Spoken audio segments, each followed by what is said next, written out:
Now we're going to talk about graphing displacement, velocity, and acceleration.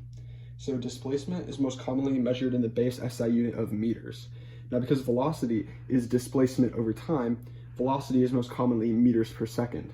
And because acceleration is velocity over time, acceleration is most commonly meters per second squared. Now in physics, the slope of graphs like these has a true physical meaning behind it. So we know that slope is rise over run. So on the displacement versus time graph, the slope represents meters over seconds, which is what we measure velocity in. Therefore, the slope of the displacement over time graph represents the velocity of the object. Similarly, the slope of the velocity over time graph would be meters per second over second, which means it would be meters per second squared, which would be the acceleration of the object that's moving.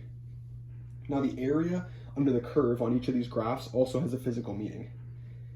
If we treat the area under this line as a rectangle and multiply to find its area, we will be multiplying meters per second squared times seconds, which will cancel out one of the seconds and leave us with just meters per second. Therefore, the area under this curve represents the velocity. Similarly, the area under the curve of velocity over time represents displacement.